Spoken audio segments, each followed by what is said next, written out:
হযরতে ওমর রাদিয়াল্লাহু তাআলা চিন্তায় পড়ে গেলেন, আব্দুল্লাহ বিন মুহাম্মদ সাল্লাল্লাহু আলাইহি ওয়াসাল্লাম কেমনে জানলেন?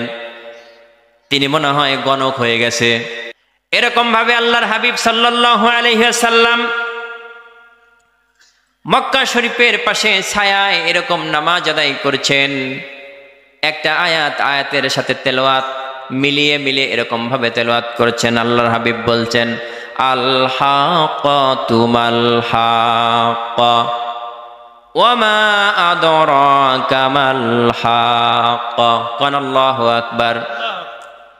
হযরতে ওমর রাদিয়াল্লাহু তাআলা তখন পিছনে দাঁড়িয়ে মনে মনে চিন্তা করছে, এতদিন ভেবেছিলাম আব্দুল্লাহ বিন মুহাম্মদ সাল্লাল্লাহু আলাইহি ওয়াসাল্লাম তিনি শুধুমাত্র আল্লাহর নবী, কিন্তু আজকে মনে হচ্ছে তিনি কি আবার কবি হয়ে গেলেন নাকি?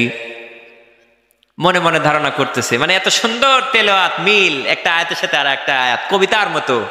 কবিতার যেমন একটা লাইন আর একটা লাইনের সাথে মিল থাকে।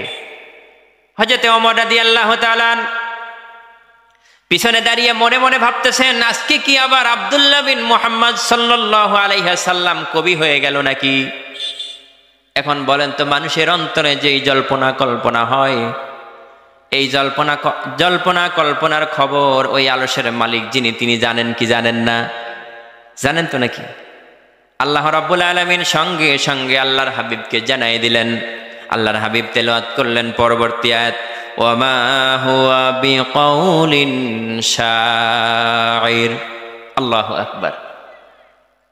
ইহা কোনো কবির রচয়িতা নয়, এটা কোনো কবির রচনা নয়। আল্লাহর হাবিব কি সুন্দর করে আয়াত তেলাওয়াত করে জবাব দিলেন। হযরতে ওমর রাদিয়াল্লাহু তাআলা চিন্তায় পড়ে গেলেন, সর্বনাশ, আমি মনে মনে চিন্তা করলাম এটা আল্লাহর হাবিব আব্দুল্লাহ বিন মুহাম্মদ সাল্লাল্লাহু আলাইহি ওয়াসাল্লাম কেমনে জানলেন? তিনি মনে হয় গণক হয়ে গেছে, তিনি মনে হয় গণকও, ঠিক কিনা? আমি যে মনে মনে কল্পনা করলাম, এটাও কেমনে জানলো? তার মনে মনে ভাবতেছে মনে হয় গণক।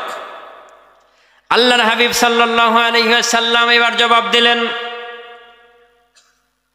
ওয়ালা বিকাউলিন কাহিলিন কলিলাম মা তাযাক্কারুন। আল্লাহু আকবার। ইহা কোনো গণকের কথাও নয় যা তোমরা অল্প লোকেই বিশ্বাস করো। সুবহানাল্লাহ।